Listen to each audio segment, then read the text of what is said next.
संजीवनी साखर कारखानो लुकसाणात वयता ते पळोवन राज्य सरकारान 2019 तो बंद केलो। देखून संजीवनीत काम करपी कामगार आणि ऊस उत्पादक शेतकऱ्यांचो फुडार संकटात आयलो। ऊस शेतकऱ्यांक सरकाराक मूळ रक्कम भरपा सयत त्यांचो ऊस निर्यात करपाक मजत करता। संजीवनीच्या कामगारांकूय पगार दिता। संजीवनी साखर कारखान्याची मशिनरी जुनी जाल्या। नवी मशिनरी हाडपा खातीर चड पयशे दिवचे पडटले। तशेंच कारखान्यात जाय तितलो ऊस मेळिल्लो ना। ऊस आयात करप परवडचें ना। हे खातीर सरकारान साखरेच्या जाग्यार इथेनॉल प्लांटाचो प्रस्ताव दवरलो। हे खातीर खासा समितीची थापणूक जाली। पुण्यातल्या डेक्कन साखर कारखान्यात इथेनॉल प्रकल्पाचो अहवाल तयार केल्लो।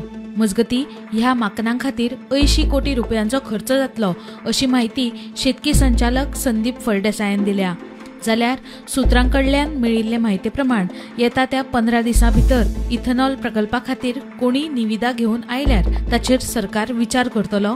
तशेंच निविदा येवंक ना जाल्यार संजीवनीत काम करपी कामगारांक दुसरे कडेन कामाक लावपा विशीं विचार जातलो अशें कळटा।